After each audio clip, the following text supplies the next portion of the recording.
بسم اللہ الرحمن الرحیم۔ خواتین و حضرات، غازی علم الدین شہید کے حوالے سے آپ نے پڑھا بھی ہوگا، سنا بھی ہوگا۔ جب وہ میاں والی جیل میں تھے تو حضرت شیخ الاسلام حضرت خواجہ قمر الدین سیالوی ان سے ملاقات کے لیے گئے۔ جب ملاقات ہوئی تو خواجہ صاحب نے ان سے پوچھا، دوران گفتگو پوچھا کہ غازی صاحب، جب آپ نے راجپال کو قتل کیا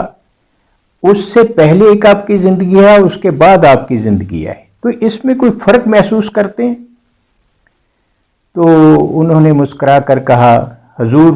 3 فرق مجھے محسوس ہوئے۔ نمبر 1 کہ میں نے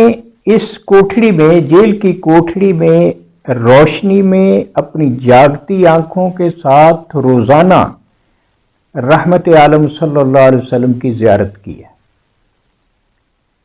روزانہ مجھے زیارت ہوتی ہے۔ نمبر 2 کہ پہلے میں کچھ کم ہی پڑھا لکھا تھا، ایک مزدور آدمی تھا، مگر اب جیل میں مجھے رب کائنات نے الحمد سے لے کر والناس تک قرآن مجید ازبر کروا دیا۔ اور نمبر 3 انہوں نے کہا کہ حضور اعلان ہوا ہے، آج جمعہ ہے، اعلان ہوا ہے کہ اتوار کو میری پھانسی ہوگی، یعنی اگلے یہ کمیں 2 دن کے بعد۔ تو یہ میں آپ کو بتاتا ہوں کہ اس اتوار کو میری پھانسی نہیں ہوگی بلکہ جمعرات کو ہوگی، حالانکہ گورنمنٹ نے اعلان کیا ہوا تھا۔ تو پھر کہنے لگے کہ ایکچولی نبی کریم علیہ الصلوۃ والسلام نے مجھے بشارت دی تھی کہ علم الدین ہم جمعرات کو آپ کا استقبال کریں گے، تو اس لیے مجھے یقین ہے کہ اتوار کو پھانسی نہیں ہو سکتی۔ چنانچہ ایسا ہی ہوا کہ گورنمنٹ نے لوگوں کے احتجاج کی بنا پر یہ ملتوی کر دیا اور غیر اعلانیہ طور پر جمعرات کو غازی علم الدین شہید کو پھانسی دے دی گئی اور امانتاً اسی جیل میں ہی ان کو دفن کر دیا گیا۔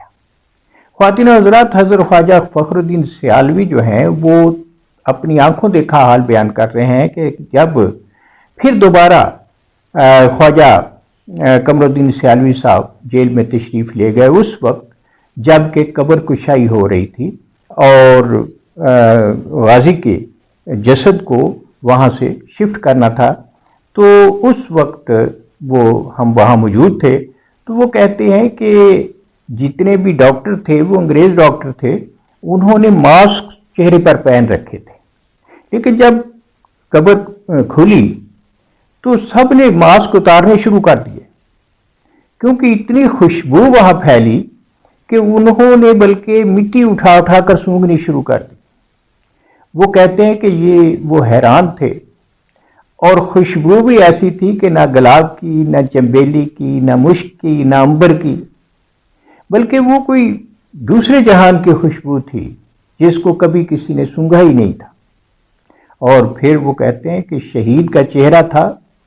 جیسے حیات نو اور جاوداں، حیات نو جاوداں کا مظہر تھا، تر و تازہ اور منور چہرہ۔ تو خواتین و حضرات، جو آقا حضور رحمت عالم صلی اللہ علیہ وسلم کی حرمت پہ کٹ مرتے ہیں، رب کائنات ان کو اعلیٰ مقام دیتا ہے